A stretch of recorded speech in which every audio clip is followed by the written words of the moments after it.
Жер, ол қалай пайда болды? Мыңдаған ғасырларға созылған тарихы қандай бейнеде болды?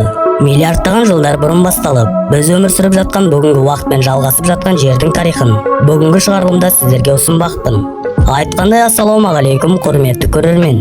Бүгінгі бейнежазбадағы ақпараттар сіздерге мектеп қабырғасында айтылмайтын қызықты мәліметтерге толы. Сондықтан соңына дейін қарап, сабақ барысында мұғаліміңізге айтып, таң қалдырсаңыз болады.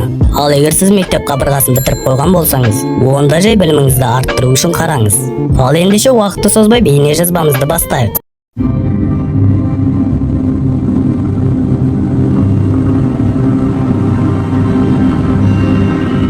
5 миллиард жыл артқа шегініп, жерді елестетейік. Біз ол заманда не көреміз? Жер әлі көрінбейді. Бірақ жаңа жұлдыз туылды. Бұл жұлдызды шаңмен қоршалған біздің күн. Дәл осы кезде ең қызық оқиғалар бола бастады. Ғарыштағы ғарыштық шаң бір-біріне жабысып, бірте-бірте ұсақ тастар түзеді. Бұл шынымен сиқырлы, сонымен бірге қарапайым процесс өте ұзақ уақытқа созылды. Тартылыс күші бұл тастарды миллиондаған жылдар бойы біріктірді. 4,5 миллиард жыл бұрын біздің жер шардың, немесе дәлірек айтқанда эллипстің пішінін алды. Бірақ әзірге ол отты ғаламшар. Жердегі температура Цельсий бойынша 1200 градустан асады. Жерді тек көмірқышқыл газы мен азот қоршаған. Ауа деген атымен жоқ. Жер сұйық лавадан тұрады, және әлі қатты қабаттар болған жоқ. Осы кезде тағы бір тосын оқиға орын алды. Жасы біздің жермен тепе-тең келетін Дея атты планета кенеттен секундына шамамен 15 км жылдамдықпен жерге қарай бет алды. Өлшемі Марс планетасымен бірдей болған бұл ғаламшар жерге келіп қақтығысып сұмдық жарылыс туындатты. Бар болғаны 1000 жылдан кейін жердің айналасында Сатурндікіне ұқсас сақина пайда болды. Біраз уақыттан кейін бұл сақинадан диаметрі шамамен 3000 шақырым болатын шар түзілді. Міне осылайша біздің ай туындады. Ай бастапқыда қазіргіге қарағанда жерге әлде қайда жақын еді. Деямен қақтығысқаннан кейін жердің айналуы өте жылдам. Бір тәулік 6 сағатқа ғана созылады. Содан 600 миллион жыл өткеннен кейін метеориттер жас жер ғаламшарына өте көп мөлшерде түсе бастады. Бұл метеориттер күн жүйесі құрылу кезінде пайда болған. Құлаған әрбір метеоритте аз мөлшерде су болған. Метеориттер 20 миллион жыл бойы жерге үздіксіз құлады. Осындай ұзаққа созылған шабуылдың әсерінен жер бетінде су қоймалары пайда болды. Жердегі температура Цельсий бойынша 70 градусқа дейін салқындаған. Бірақ жердің өзегі, яғни ядросы, дәл солай ыстық күйінде сақталды. Көп мөлшердегі су мен лаваның жиналуына байланысты планета жер қыртысымен жабыла бастады. Сонымен, біз қазір жер бетінде көріп жүрген және біз қолданатын су жерден тыс аймақта пайда болған. Және бұл судың жасы миллиондаған, тіпті миллиардтаған жылдармен есептеледі. Жерден әлі де жақын қашықтықта болған айдың күшті тартылуының салдарынан миллиондаған жылдар бойы мұхиттар керемет қорқынышты күшпен шайқалды. Уақыт өте ай бірте-бірте алыстап, теңіздер мен мұхиттар тынышталды, және жер өзінің айналуын баяулатты. Жер құрылғаннан 700 миллион жыл өткен соң планетаны мұхит толық жауып жатты. Тек көп емес аймақтарда шағын аралдар құрылды. Әлі толық суылмаған лава суды жарып өтіп, судың көптігінен қатып қалатын. Міне осылайша жер бетінде аралдар пайда болған. Оларды кейін ғалымдар жанартау аралдары деп атады.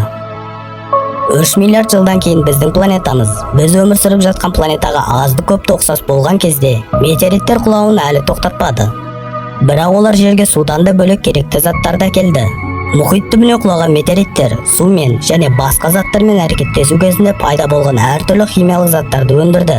Алуан түрлі реакциялардың нәтижесінде микроскопиялық тіршілік иелері, бір клеткалы бактериялар пайда болды.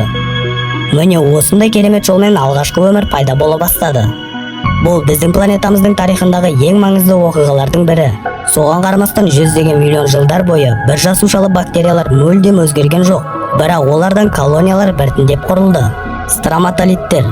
Су астындағы строматолиттер фотосинтез арқылы күн сәулесін сіңіре бастады.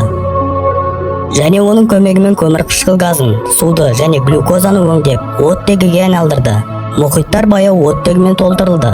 Салдарынан оттегі метеориттер мен лаваның қалдықтарын темірге айналдырды. Кейіннен оны адамзат құрылыста белсенді түрде пайдаланады. Оттегі судың үстінде бірте-бірте жиналып, атмосфераны құра бастайды. Яғни бұл строматолиттерсіз ешқашан тірі ештеңе болмайтын еді. Арада тағы 2 миллиард жыл өтеді, және жердегі оттегінің деңгейі жоғарылауын тоқтатпады. Жердің айналуы тағы да баяулап, күндер ұзарып барады. 1,5 миллиард жыл бұрын жер өмір сүру үшін барлық жағдайды дерлік жасаған кезде, жердің өзегі мен су астындағы отты лава жаңа тосын сыйлар жасады. Су астындағы отты плиталар бөлініп, судан шыға бастады. Осылайша бірте-бірте континенттер пайда болды. Бұл кездегі жердің беті Марс бетіне көбірек ұқсады. Бірақ іс жүзінде бәрі жер тарихындағы жаңа өзгеріске, тіршілік эволюциясына дайын болды. Бүкіл жер бетінде жанартаулық белсенділік басталды. Жер ыдырап, жаңа материктер пайда болды. Жерден бөлінетін көмір қышқыл газ мен су араласып, қышқыл жаңбыр түзеді. Ал қышқыл жаңбыр тау жыныстарына сіңеді. Сондықтан қазір көптеген тау жыныстарында көмір қышқыл газы бар. Бірнеше мың жыл бойы температура -50 градус Цельсийге дейін төмендеп, бүкіл планетамызды қалыңдығы 3 шақырымға жететін мұз басып жатыр. Мұз күн сәулесімен жылуды ғарышқа шағылыстырып, өзінің суық ауа райын сақтады. Бірақ жер бетіндегі мәңгілік суық мәңгілік болмай шықты. Жердің өзегі бұрынғыдай ыстық. Бүкіл жер бетіндегі жанартаулар атқылап, атмосфераға көмір қышқыл газын шығарады. Мұздың кесірінен бұл газды сіңіретін тау жыныстары көрінбеді. Сондықтан ол атмосфераны орап алды. Осылайша жер беті үшін жылы жамылғы жасалды. 15 миллион жыл бойы жылу мен суықтың арасындағы күрес жалғасты. Ақырында мұз жеңіліп ери бастады. Мұз бен күннің химиялық реакцияларына байланысты оттегі тағы бір деңгейге көтерілді. Біздің заманымызға дейін 600 миллион жыл бұрын ауа температурасы біздікіне ұқсас бола бастады. Мұз дәуірінде барлық бактериялар өліп, мұхиттың тереңінде болғандары ғана аман қалды. Ал 540 миллион жыл бұрын дәл осы бактериялар дами бастады.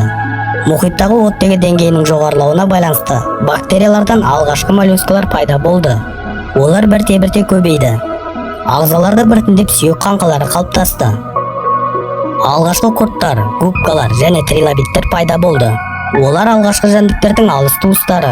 Әрең көрінетін бактериялар дамып, енді алып құбыжықтарға ұқсайды. Аномалакарис біздің жердегі алғашқы жыртқыштардың бірі. Ал трилобиттер олардың сүйікті тағамына айналды. Мұхиттарда ондаған мың түрлі өсімдіктер мен жануарлар өмір сүріп, өркендеп жатыр. Бірақ бұл өте күрделі организмдердің барлығы әлі құрлықта өмір сүре алмайды. Жер беті тасты және өмірдің бірде-бір белгісі жоқ. Мұның бәрі күннен келетін радиацияның салдары. Біраз уақыттан кейін табиғаттың тағы бір кереметі орын алды. Мұхиттан шыққан оттегі радиация мен химиялық реакцияға түсіп, жаңа газ, озон түзеді.